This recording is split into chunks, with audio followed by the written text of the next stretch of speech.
salanga na kokakateo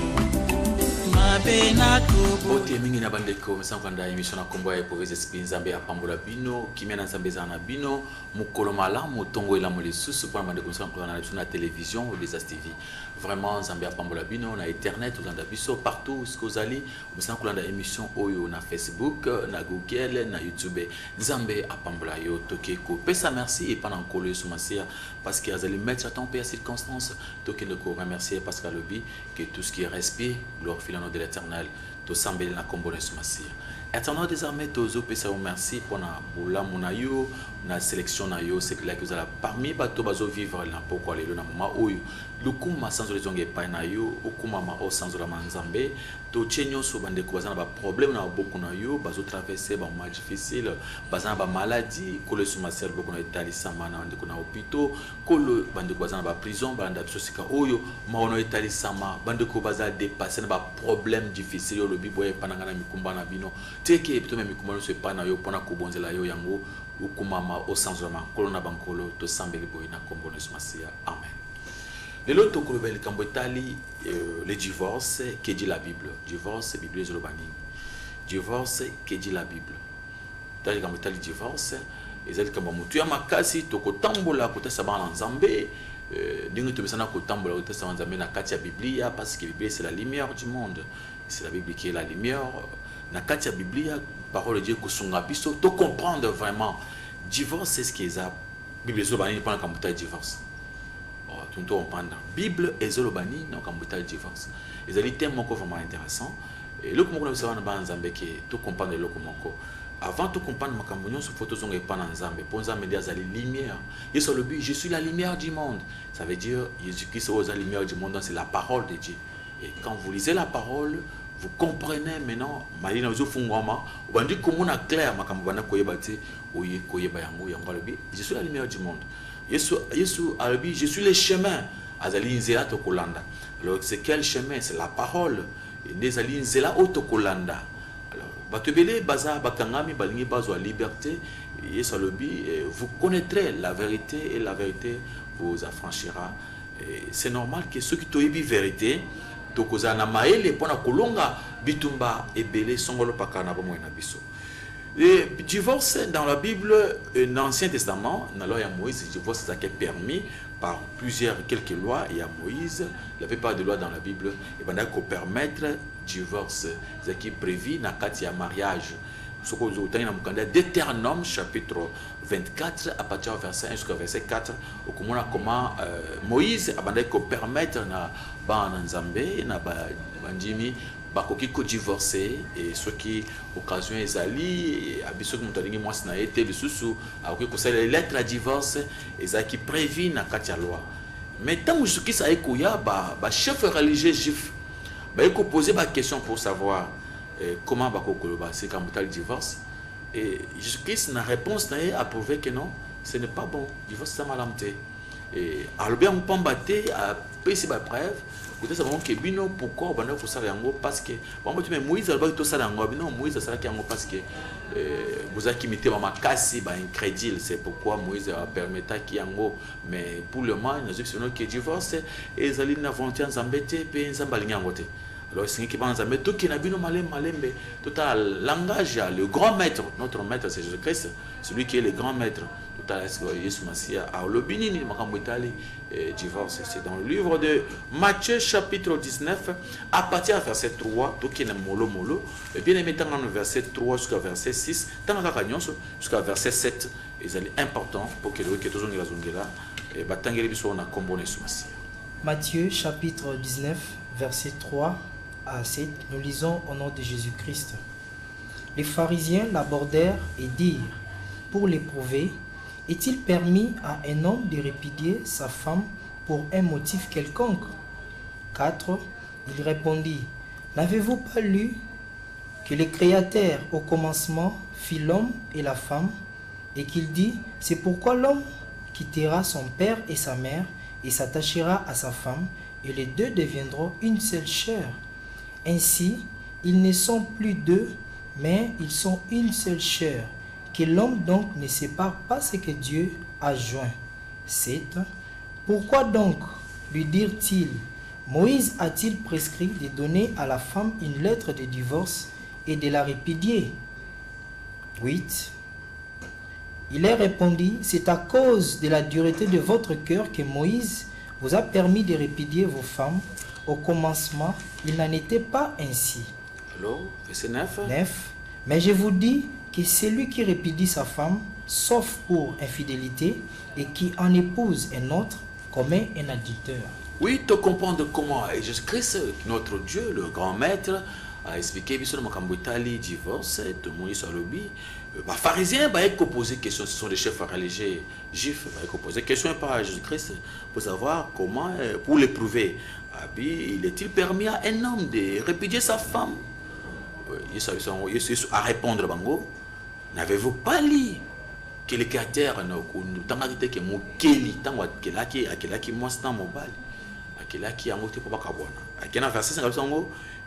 c'est pourquoi l'homme quittera son père et sa mère pour avancer dans verset 6. C'est pourquoi donc, lui dit-il, Moïse a fait qui biso lettre a permis que tout ça la lettre de divorce pendant moi ce que boya moi c'est yo sur le binini verset 6 sur le bi baza muntu mokote baza mi balé muntu akabola bangote na verset 7 8 9 akoloba oyo nyonso akokabwana moi sinaye a combien impidique si vous partagez avec votre femme ce que vous allez divorce dans moi sinayo au commis impidique. Alors Jésus-Christ nous a montré noir c'est blanc que divorce est amalamté. Alors, ndeko, yoza ndabiso, ce que vous avez divorcé qui pour mes athées, mais c'est pour les chrétiens, mon Christ vraiment, Zambé a permis de divorcer. Et c'est un abisso, c'est pour le meilleur et le pire, de côté Mbalamoko, ce côté qui pour Bima, au sakérer, parce que ce que ce côté, Magazuté, les Amakambo, Yalibal, les Ambalobi, Muntu Akabolate. Et le coup, on comprend tout cas ce que les balles attendent, les habits mon côté. Quand les balles, tant on sait les balles, les assuétés, c'est dans la volonté de Dieu. Oui, à ça les balles, à ça la pour que Zambé a commis ça. Au ça quand on prend la yoté. Alors le bino clairement que Muntu a divorcé. Ce qu'on divorcé, au bébé sur le Zambé, au bébé sur droit, n'importe quelle raison, où il a divorcé, Dieu ne permet pas. Alors, ceux qui montent à Boy Masnaye, bien moi c'est à Boy Mobile Naye, tant à Zokende Kovanda à Namboisi Moussu, Nambale Moussu, à Bandé Kosala adultère. Alors, divorce est allé accepter. Vous allez quoi avancer pendant que vous êtes en Zambé, infidélité bien adultère, que Onzamba a punir vraiment, Zambé a lingate. Mon temps azo commettre adultère n'enga zamba lobi ah ok ceux qui mutu atiki moi sina na verset 9 a quelque chose mususu mutu wana a commettre adultère a komindumba pour na dire moko indéterminé ti mukolo muninga musona wakufa. Alors toujours continuer côté ça dans Nzambe que divorce est malamté ce que na mukanda Lévitique chapitre 20 verset 10 au komona que divorce zaka péché moko bazo punir bazo mabatu. Ce que c'est le divorce, un adultère. C'est que ce que c'est adultère, bazo bomaye. Répétons, ce que c'est adultère, bazo bomaye. Mais il sont le bien que ceux qui montent à boy moi snaye, à vivre dans moi c'est mon sous, montant à comme c'est adultère. Ceux qui montent à boy moi c'est boy mobile naye. Comme vivre dans balle mon sous, moi c'est notre adultère. Mais adultère, ils allaient sous moqueté. Ce que dans Lévitique chapitre 10 à partir chapitre 20 à partir verset 10, bah t'es on a compris ce mois-ci. Lévitique chapitre 20 verset 10, nous lisons au nom de Jésus-Christ. Si un homme commet un adultère avec une femme mariée, s'il commet un adultère avec la femme de son prochain, l'homme et la femme adultères seront punis de mort. Vous comprenez, ah ok, adultère, ils ont qui péché à moquette, babi, ceux qui m'ont assaillé les soum, ceux qui m'ont assaillé ma paix, et c'est que m'ont ou ba boumaillé. Pour commettre l'adultère, on va te tuer. Alors, ceux qui les lots, disent à un moment, il y a grâce. Vous commettre l'adultère. Vous avez spirituellement. Alors, il faut y avoir de quoi. Dans Mukanda Jean, chapitre 8, verset 5, il y a une histoire, il y a moi, ce que je en facan de l'île, dans l'adultère. Il y a des personnes qui sont sœur, avec ma banque pour Bambaye. Alors, Moïse a commis la bisso. Alors, il a bisso, moi, ça a commis mon tossel, il a commis ma banque. Alors les lois de l'eau à bête mabangate. Ceux qui ont vie adultère, ils allaient vivre comme mabé, vivre comme malamté. Ouais, lecteur azo qui na 1 Corinthiens chapitre 10, chapitre 7 à partir du verset 10. Pour la côté ça ba en Nzambe qui adultère ils a malamté. Qui ndumba ils allaient comme mabé makazi. Et c'est que ba en Nzambe ba keba ba fungula misu, ba lungwa na via ko boya mwasi na yo ya libala. Pour kubala mwasi mususu etalise ke okomi ndumba. So on parle ya mariage to bete que ozo concubine ote ceux qui concubine za makambo mususu to makambo ya mwasi ke obali na vent normal et pas baboti na ye obali mwasi wana devant l'état devant l'église eza petete oboya mwasi wana tango ngoboya nzamba zoboya nzamba ko boya lesute bo vanda ka bongo libera tina liwa tango lingo boya ye nzamba alobi ke mwasi mususu ko bala obande ko sala kindumba na mwasi mususu wana ali okomi adultère parce que adultère ezali péché moko ezali puni na liwa punition à péché adultère ezali la mort. Alors sur notre tout c'est Lévitique chapitre 20 verset 10 que ce muntu azo sala ki adultère muntu wana il faut pas bête mabanga kufa. Alors pour na biso lelo et komi mabanga moko spirituel. Alors il faut faire attention pour ne commettre adultère. Nous allons avancer dans bataille na 1 Corinthiens chapitre 7 verset 10 ba kotangela biso pour na kotala comment apôtre Paul tant peut bailler qu'est-ce qu'il avait dit à propos de kambutali adultère. Batangi na kombo na Yesu Masiya 1 Corinthiens chapitre 7 verset 10. 1 Corinthiens chapitre 7 verset 10. À ceux qui sont mariés, j'ordonne, non pas moi, mais le Seigneur, que la femme ne se sépare point de son mari. Bible est clair. Apôtre Paul le dit, à ceux qui sont mariés, j'ordonne, non pas moi, mais le Christ, que la femme ne se sépare point de son mari. Maman, fanda wana. Yesu alobi, osambla Yesu nga Yesu moko nziko kende isika moko te vanda wana libala wana. Nzamba alobi, Yesu a coordonné, azo pesa meeting. Une obligation, on vous oblige. Vous a obligé à vous fanda wana. Abi pona bato babali. J'ordonne pas moi, mais Yesu m'a dit coordonné. Aza obligé na moi sinon soit bali pour kabona mbali na ote. Vanda wana ata mbongo ezalité, pas difficulté zali comprendre mbali na yo, comprendre mas na yo, beau que va vivre très longtemps. Nzambe a kopambola bino. Mais ils ont eloko moko, ba nzambe faut pas comprendre. Malobana nzambe ezali pona ke bato bakoto sango ba pambola. Si ozo to sango te moyo pambolama ezate. Okozo kokoso, okozo difficulté parce que ozo malobana nzambe te. Yesu lobi pour pona ba ebabali, nzambe aza coordonné que baza obligé pas se séparer. Ce que ça séparation, au komi ko boya mobile na yo, boy moi na yo, bien aimé ça grave, problème grave que quand la mona sous embêté et tu auras des problèmes difficiles, tu as la mort déjà spirituelle parce que ils allaient les soumoko, ils allaient punir des morts. Bien aimé na biso sana mukanda Jérémie chapitre 3 à partir verset 1, au comment Dieu lui-même a bandé kotalisa ke a bandé ko pardonner Yesu yemozambe yemoko.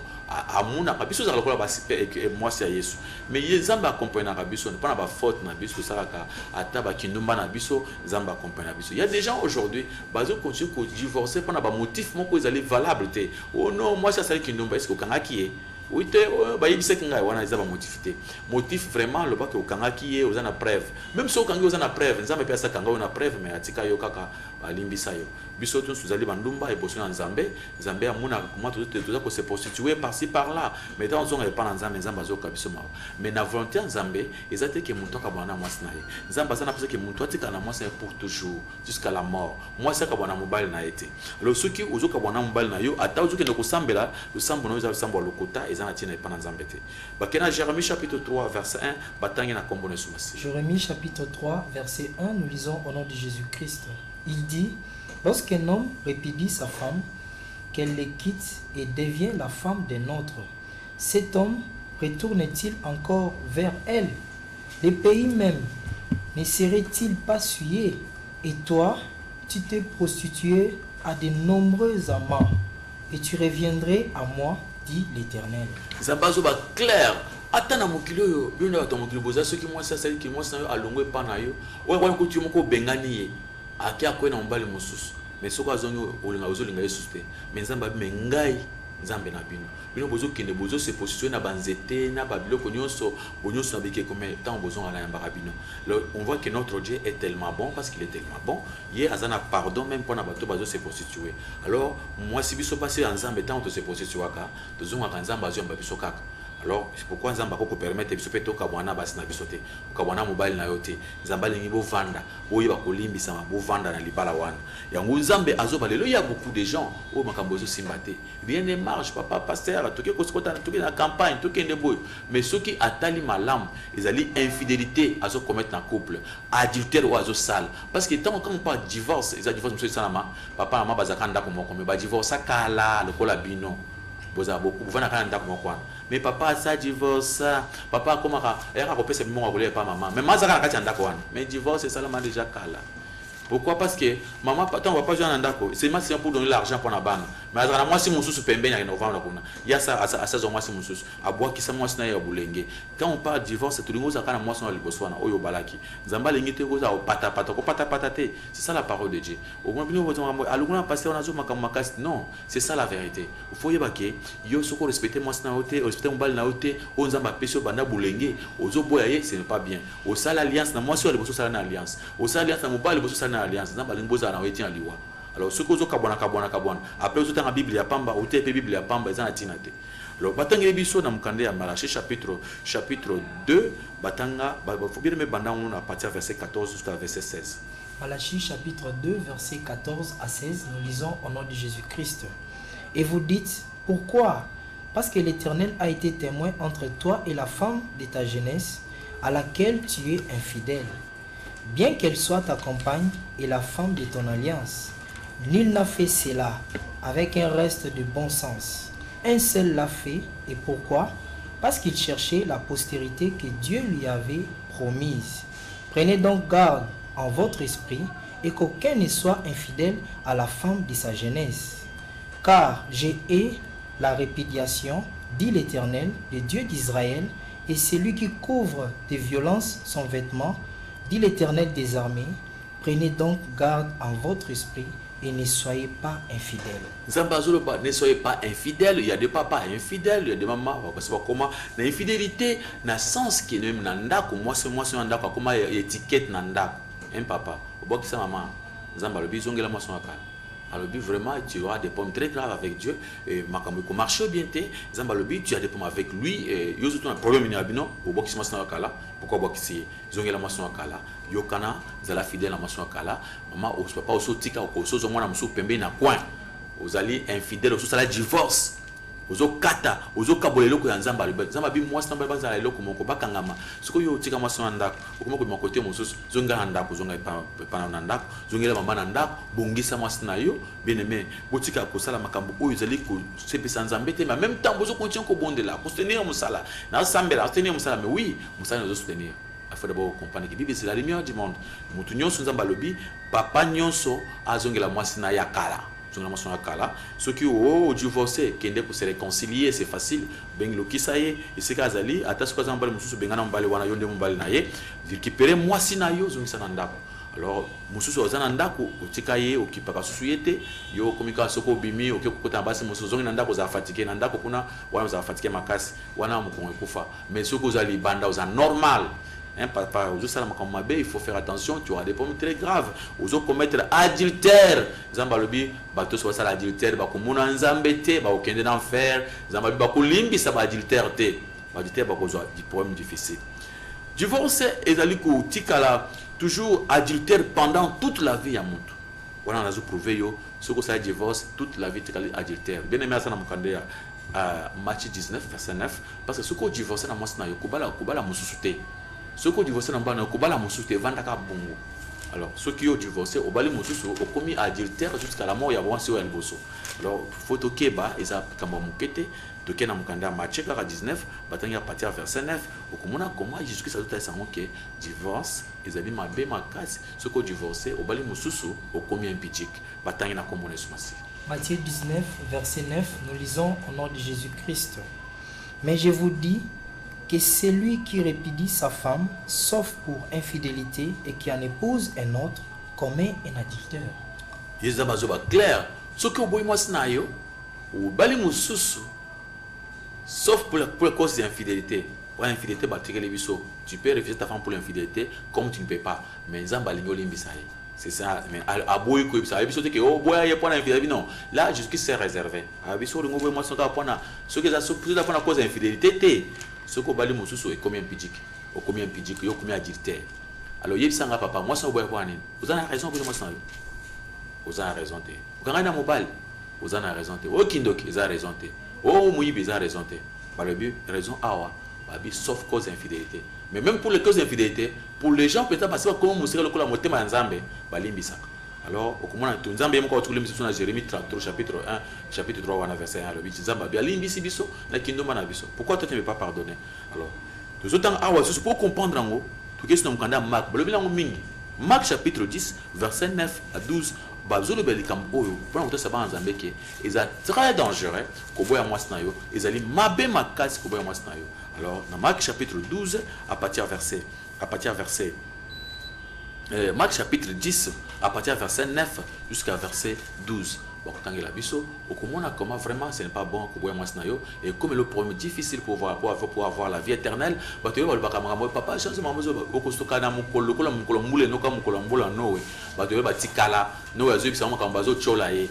Les gens qui ont dit que pamba tikana sala vie nanga sala vie au kenango tu wapi au soit on a cimetière frère au soit on a vie wapi vie soit dans la cimetière alors faut pas qu'après cimetière il y a encore une autre vie le delà est au banda au kenango wapi aux risqué batangi na kombo sur masia Marc chapitre 10 verset 9 à 12.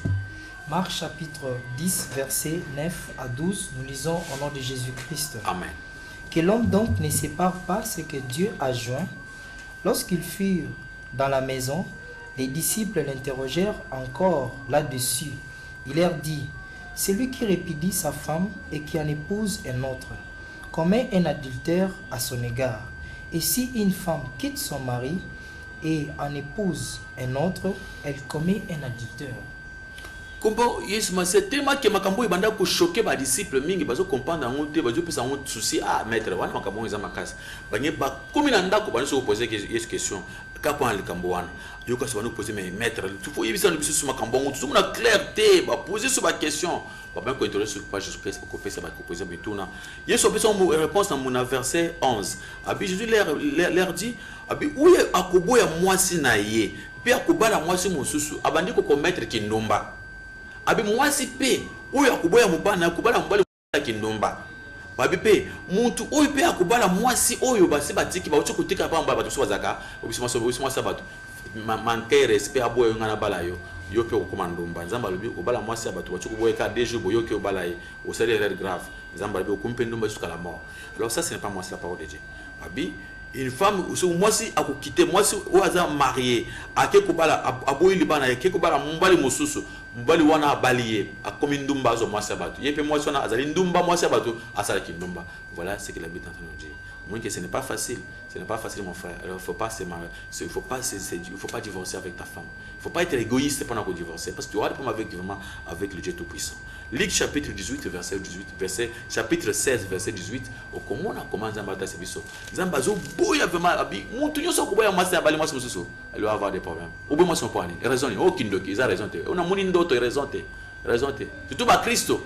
Pour les choses à païen, au moment où ça m'a été on a nos c'est bon. Mais oui aussi bien zambe, au coup de pasteur, au coup de diacre, au coup d'apôtre. Au divorce na mosna yo, ah vraiment yo aucune son lolate. Ça c'est clair parce que tu te moques de Dieu. Au monde nzambe pamba. Donc la relation non c'est dans la Bible que aux arnaud passer à l'okota ou bien aux serviteurs à l'okota. Tu vas voir ça. Zamba za clair, zamba zo banga mututé. Zamba zo makambo clair. Au banga ko changer makambo pona yote. Alors là, on va lire dans le livre de Luc, chapitre 16, verset 18. Au moins, combien de versets dans le verset? Il peut le verset au verset il faut divorcer. Dans le verset A, donc il va verser dans le sous il faut divorcer. Au Dans le Nouveau Testament, baboy makamboy. Dans l'Ancien Testament, il va autoriser qui prend la incrédule. Mais pour le moment, non. Baboy. Et Pierre va continuer à vous poser des questions. Oui, mes enfants, ce que c'est là qui nous bat. Bien aimé, attendez la communauté. Luc chapitre 16, verset 18, nous lisons au nom de Jésus-Christ. Quiconque répudie sa femme et en épouse un autre commet un adultère. Et quiconque épouse une femme répudiée par son mari commet un adultère.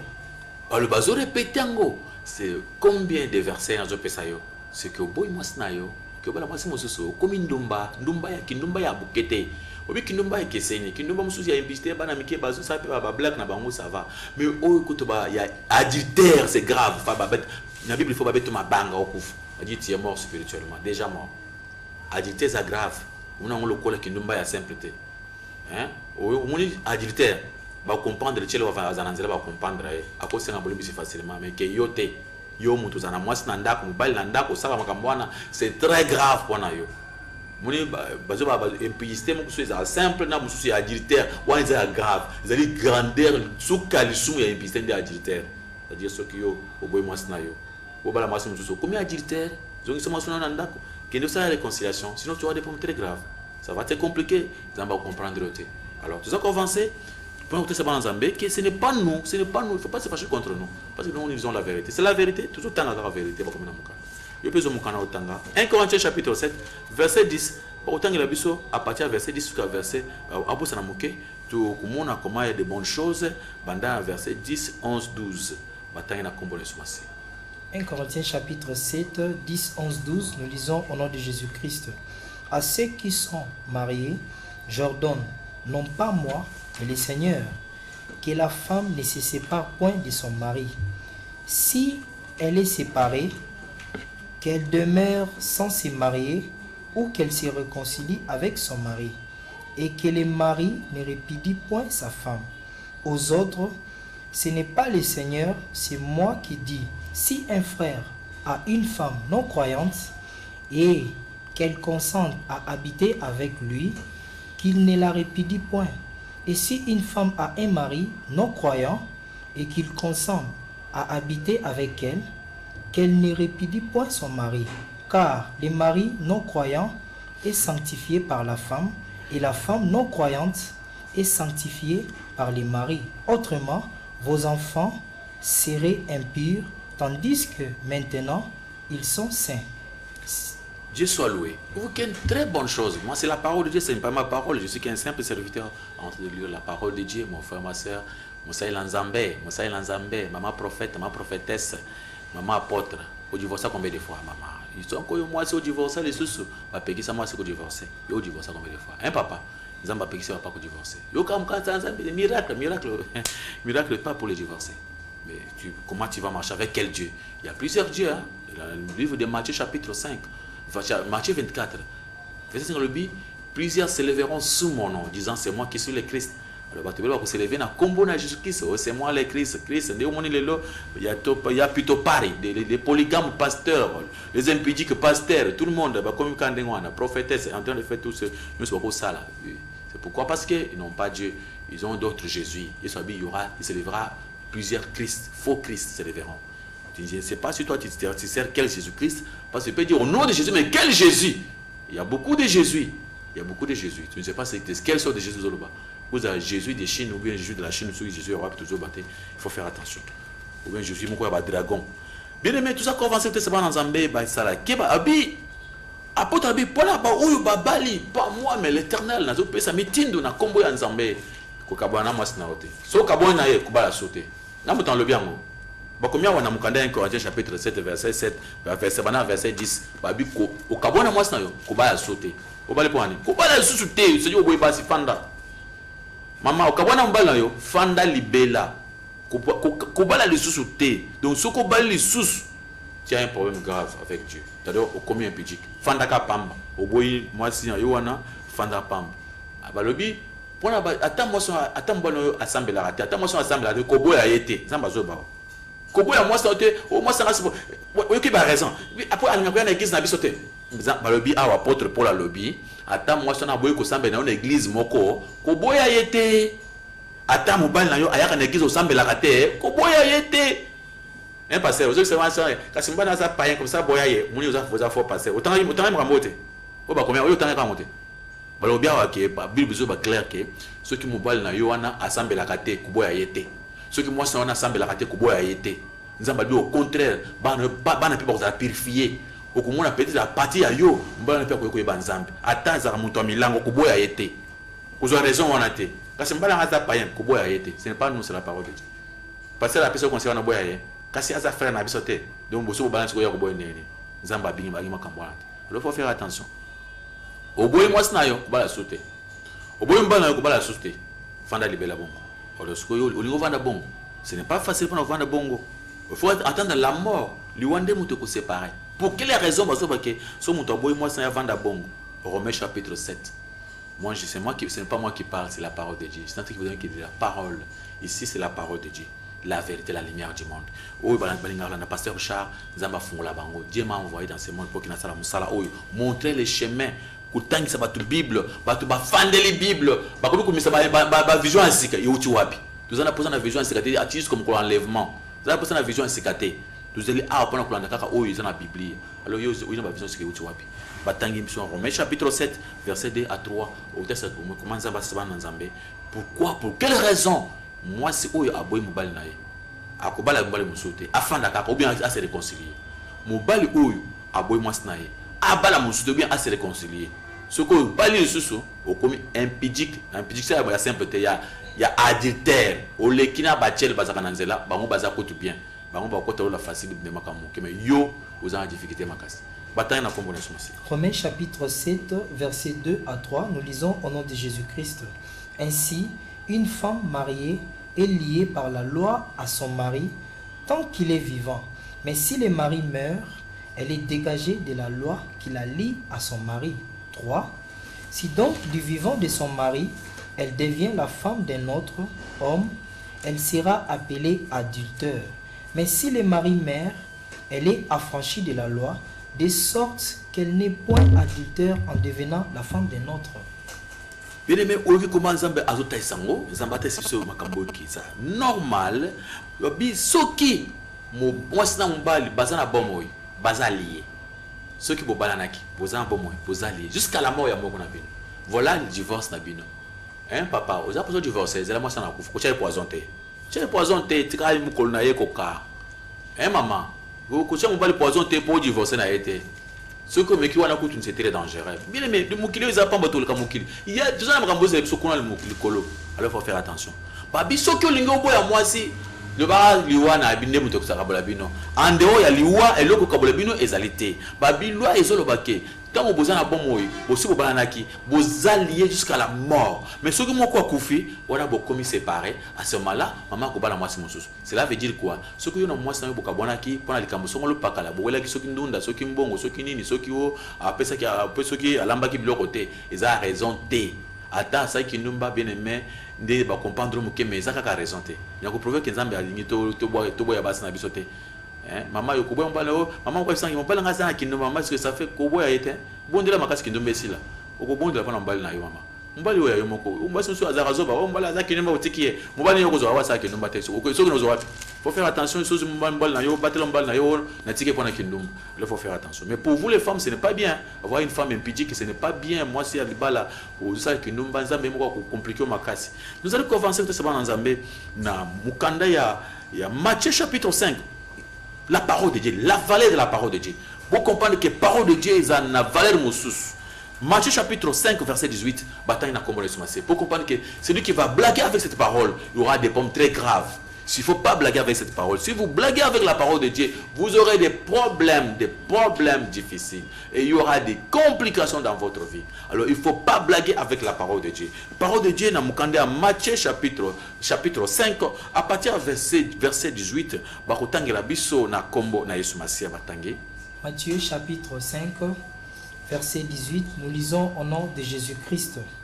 Car, je vous le dis en vérité, tant que le ciel et la terre ne passeront point, il ne disparaîtra pas de la loi un seul iota ou un seul trait de lettre, jusqu'à ce que tout soit arrivé. Écoutez, comme l'avait tenté de nous dire, awa babi keba yesozo bake, tant que mokile l'équité, tant que makambuyo sunzamba lobi, ata iota mokote, ata mwandambo écriture et kolekate, tout ce qui est écrit va s'accomplir. Aujourd'hui, moi, tu auras des problèmes graves avec Dieu. Vous avez un impudique, vous avez adultère, pendant que vous avez tu auras des problèmes avec Dieu. Adultère, tu auras des problèmes avec Dieu. Pendant que Malobana a il soit juré fidélité. Agir kaka awate. Luc chapitre 16 verset 17. Comment Jésus-Christ a continué à gérer. Yo, ozo continue à boya. Pendant que au vent dans la moisse na yo, nzamba zo il faut faire attention. Maloba na nzambe kotika la kolekate. Makambo nzambe kandenga lobi ndenge ko salam. Et ceux qui yo ozo boya ko respecter makambo nzambe, tu auras des pommes très graves. Batanga na kombo sur masia. Luc chapitre 16 verset 17. Luc chapitre 16 verset 17, nous lisons au nom de Jésus-Christ. Il est plus facile que le ciel et la terre passent qu'il ne l'ait qu'un seul trait des lettres de la loi viennent à tomber. Ils ont pété l'ola et les kanamukili, mais ce n'est pas facile pendant que Atamwandambouyali le bananzambe kata. Il soit le but vraiment. Nakela ki bongo nakate nzamba le but zongela mason akal. Yozo oboye kozonga, tu auras des problèmes. Nzamba le but surtout divorcé, koba la société, au contraire va te réconcilier. Pamba te poba les fausses liwe ya mutu wana. Qui te dira qu'il y a kufavana avant yo. C'est ça le problème. Alors nzamba lobi malobanaye et les garatés. Vous qui malobana nzambe, ça la malobana nzambe, que vous avez miracle lokuta ko ya uzo malaja ndeke, wana boko ya kawana lokuta wana feinte. Nzamba lengi yoka parole naye. Écoutez la parole de Dieu. Et la parole de Dieu donne la vie, donne les miracles, les changements total dans la vie. Et le Bananzambe, c'est ça la vie, la lumière du monde. Et vous ne voulez pas de la parole, le mieux c'est la makamosusu. Donc, qu'est-ce qu'on a mukandé il y a 1 Timothée chapitre 3, verset 1. Maintenant, la Bible nous demande maintenant pour les hommes de Dieu. Les hommes de Dieu, les serviteurs de Dieu, les diacres. Ceux qui vont le vivre, ils vont alors les diacres. Bino nyoso bato bosa la kanzambe. Soki uma oza pasteur solo musanzamba solo divorce zaliyet et panayo. Ezate. Soki okotna mamba divorce, tu as des problèmes avec Dieu. Okoboya moi stand hote, okoza pas infidélité, okobakisi moi mususte. Obakisi ba se bon. Ah yo za ma impédique, yo za pasteur.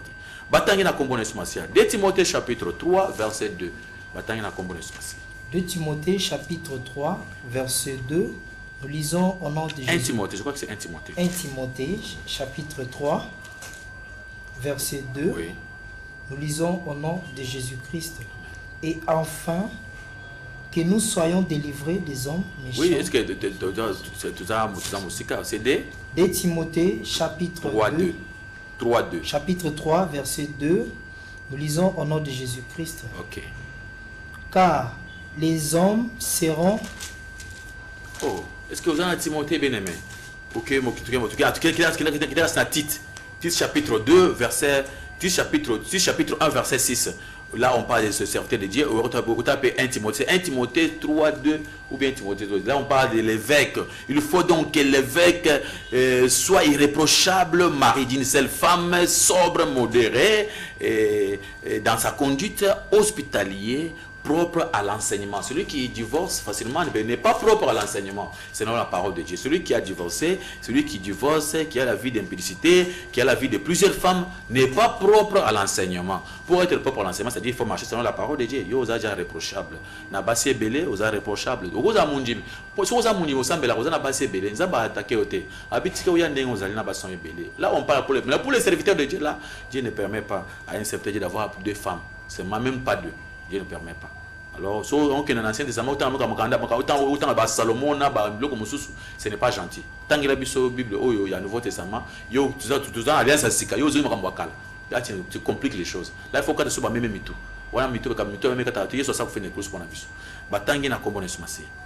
Tite chapitre 1, versets 6 à 7, nous lisons au nom de Jésus-Christ. Oui. S'il s'y trouve quelque homme irréprochable, mari d'une seule femme, ayant des enfants fidèles, qui ne soit ni accusé de débauche ni rebelle, car il faut que l'évêque soit irréprochable comme économe de Dieu. Oui, l'évêque soit irréprochable, mari d'une seule femme. Et dans 1 Timothée, on peut passer, tous les hommes de Dieu là-bas, ils vont battre sans problème. Mais ça que ceux qui me donnent ça qui n'ont pas assez justifié. Bien mais pour conclure la prédication, c'est que divorce c'est ali malamuté, divorce c'est ali permité pendant Zambé et Zambé a testé ce que dans Mukandea Éphésiens chapitre 5 verset 22 jusqu'à verset 25, femmes soyez soumises à vos maris. Marie aimez vos femmes. Zamba lingi mobali alinga moi si la soumise. alors maman yo ko boya mobile na yo te ata asala kini no ko boya yete ozana droit mon côté ya boya mobile na yo ata ozoki moi si mosusu ko boya yete ozana raison ko boya mobile na yo te il faut ozala soumise na mobile na yo. Et donc qu'est-ce que vous pouvez dire ça dans Zambie? Marie, aimez vos femmes. Comment aimer sa femme? L'amour, ça veut dire quoi? 1 Corinthiens chapitre 13, 1 Corinthiens chapitre 13, bataille sur verset 7. Yotanga partir verset 4 jusqu'à verset 7. Au comprendre et le connaître Zambazolova. Alors, toujours comprendre que dans 1 Corinthiens 13, verset 7, ce qu'on appelle l'amour pour l'homme. Marie, aimez vos femmes. Ephésiens chapitre 5, verset 22 jusqu'à verset 25. Femmes, soyez soumises. Marie, aimez vos femmes. Donc, qu'est-ce qu'on a 1 Corinthiens 13 à partir du verset 4 jusqu'à 7? Nous, on va vous lire seulement le verset 7 pour faire montrer qu'est-ce que vous appelez l'amour. Comment l'homme va aimer sa femme. Comment? On explique ça dans le verset 7. Il excuse tout, il croit tout, il espère tout, il supporte tout. Là, on parle de l'amour. L'amour. On parle de la charité. L'amour exquise tout. Celui qui aime sa femme va exquiser, ça va comprendre sa femme. Elle croit tout. Elle espère tout. Elle supporte tout. Pourquoi il y a des séparations dans vos familles? L'amour supporte toutes choses. Donc, on a bolingo, ils ont supporté. Alors, papa supportait maman Nandako, ça l'a gentil. Tika a raison, non, c'est inutile. Il faut supporter, comprendre. Sinon, tu auras des problèmes. Le coup, la tango, non, il va te boîte parce que bazo chatembe nanzambe. Vous allez commencer dans Mukanda ya Jérémie, dans le Mukanda Jérémie, au Tanganandako, Jérémie chapitre 3, verset 9, verset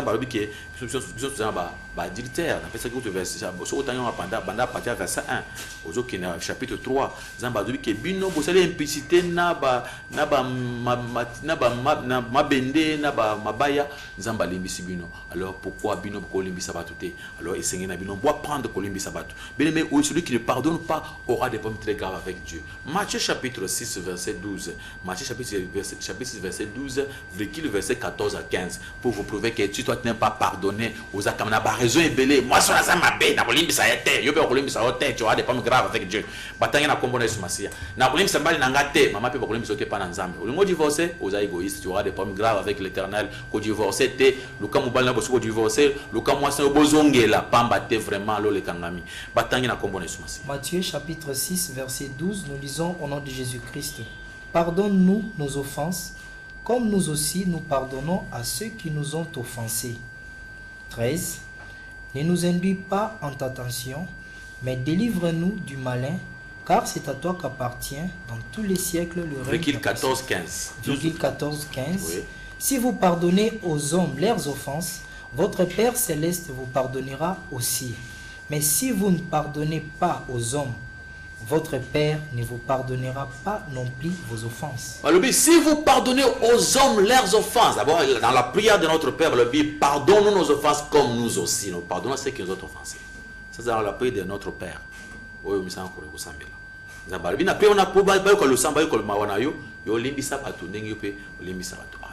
alors, verset 14-15, si vous ne pardonnez pas aux hommes, ok, dans Matthieu 5, verset 7, errez les miséricordieux, car ils obtiendront miséricorde. Alors, ceux qui ont dit il faut apprendre à pardonner aux hommes. Il faut apprendre à pardonner aux autres. Ceux qui ont dit et qu'est-ce qui amène la divorce dans la vie? C'est parce qu'on ne sait pas pardonner. Il faut apprendre à pardonner. Il y a aujourd'hui même des hommes de Dieu qui ne parviennent pas à pardonner à leur propre femme. Ceux qui sont propres dans l'Olympisé, comment l'Olympisé comment dire? Quand on parle de l'amour, il faut commencer dans sa propre maison. Et aimer d'abord son prochain, prochain musique, la femme c'est comme toi-même. Celui qui aime sa femme aime son propre corps. Alors comment moi sans femme et tu vas montrer l'amour que nous peut pas voler biloko na télévision na hôpital qu'on peut pas pour nini après tu vas prendre la caméra tout le monde va mettre le maboko. Tout ça ça prouve que on n'a pas l'amour, on comprend pas la volonté de Dieu. Divorce ils allaient permis par la parole de Dieu. Dieu n'aime pas la divorce. Zamba lobi quel que soit motif ezoya zamba lingi divorce. Mais à le point à cause d'infidélité là, il te laisse le choix, mais vraiment Pourquoi il a laissé le choix? Parce qu'il sait que il y a beaucoup des hommes que moi je connais, dans leur vie, ils ont vu de pareilles choses. Changer, au contraire, et il y a d'autres personnes et c'est pourquoi tenir quand divorce, ce n'est pas tard, il y a encore moyen. C'était dans le livre de quoi de Malachi à lobby, il y a encore des possibilités. Tu peux aller vite arranger avec ta femme, sinon tu dois mourir impudique. Au côté de la impudique, adultère. À lobby, va arranger avec ta femme. Il y a encore l'occasion pour que Nzambe ayambayo le sous. Si tu peux accepter ce qui s'est monté malayo, au concours qui ça, Malachi chapitre 2 verset 14 16 lobby. Zongela masonakala. Yoko zongela. Papa, c'est simple, hein, mon frère, c'est trop simple.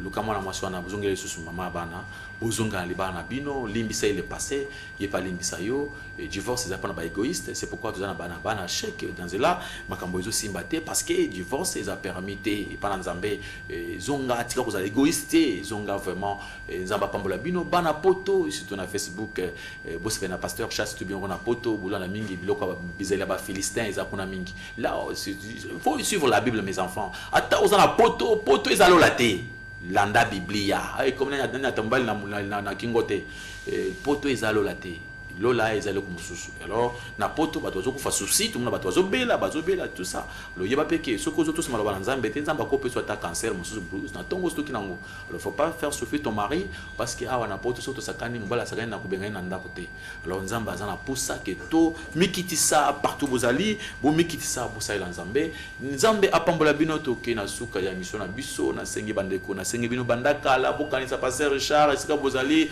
na mbinza partout kuna na irigini tout ce que vous allez au benga tana ngasani papa to ya kosata selile na lopango na bino kuna toko ya kosata selile to za bino pour makalo boy ebima ezaba parole moko ezali important o ibundelo ba sans mbate ya kati saka recevez votre bénédiction bazo apé bénédiction en côté yamba na yambi kaka na mupepe après tout zonga landa ilobi landa kwa zaka ndenga zalaki nzambe apambola yo benga biso numéro eza branché et dimanche aux na kilt na de 8h30 jusqu'à 11h30 nzambe apambola yo otikala malamu benga numéro na biso benga vraiment pese biso place mon côté ko banda selile le boko nzambe ko simba na bomo na yo tikala malam bye bye